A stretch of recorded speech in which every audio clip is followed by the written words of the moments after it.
C'est par un devoir de mémoire à l'histoire de l'écriture des manuscrits et des archives dans le monde qu'a démarré l'édition 2 de la CIBA, entendant Conférence, Information, Bibliothèque et Archives. En Afrique francophone, les premières institutions d'archives sont créées en 1913, pendant la période coloniale, puis reprises de façon effective vers les années 1970, après les indépendances.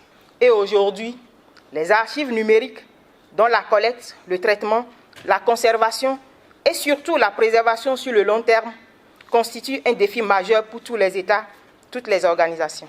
Et si par archives numériques, l'on entend data, digitalisation, e-service, cybersécurité et autres, le thème de cette édition, gouvernance de l'information et du numérique, exige un travail collectif. Si autrefois, la gestion de l'information relevait des seules compétences des archivistes, des bibliothécaires et des documentalistes, avec les technologies de l'information et de la communication, il est nécessaire qu'il y ait un croisement de compétences pour une meilleure prise en charge efficace et efficiente de l'information sous différentes formes et sur différents supports.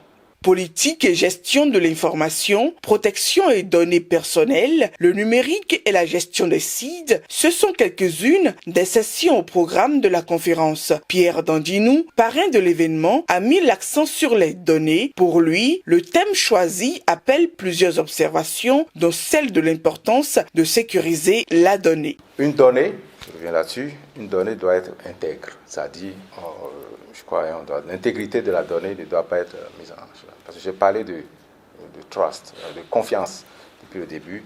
Donc l'information, n'est-ce pas, doit être aussi quelque chose auquel on peut accéder.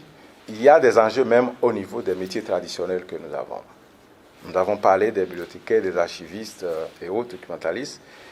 Le traitement de la donnée aujourd'hui nécessite aussi que l'on évolue aussi dans un certain nombre de métiers.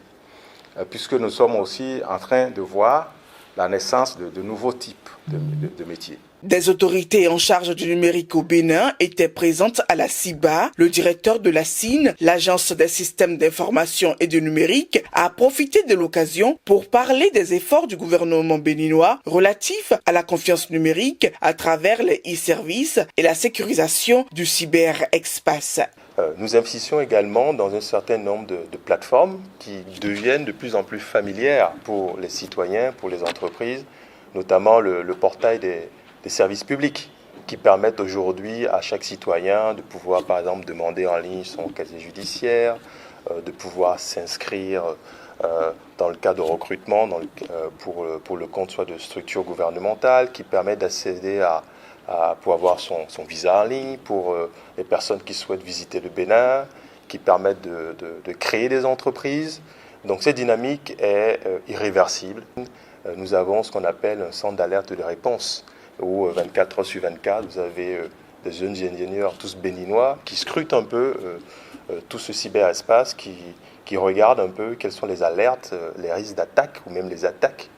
Et je voudrais vraiment les saluer parce que ce sont quelque part les gendarmes de l'ombre que nous ne voyons pas, mais qui ont un rôle structurant pour nous assurer que les uns et les autres, les entreprises, les administrations, que nous pouvons, surfer, consommer nos données en toute sécurité. La deuxième édition de la CIBA a duré 3 jours. Elle s'est déroulée dans les locaux de Semen City à Cotonou. Les travaux issus de la conférence devraient servir à la recherche.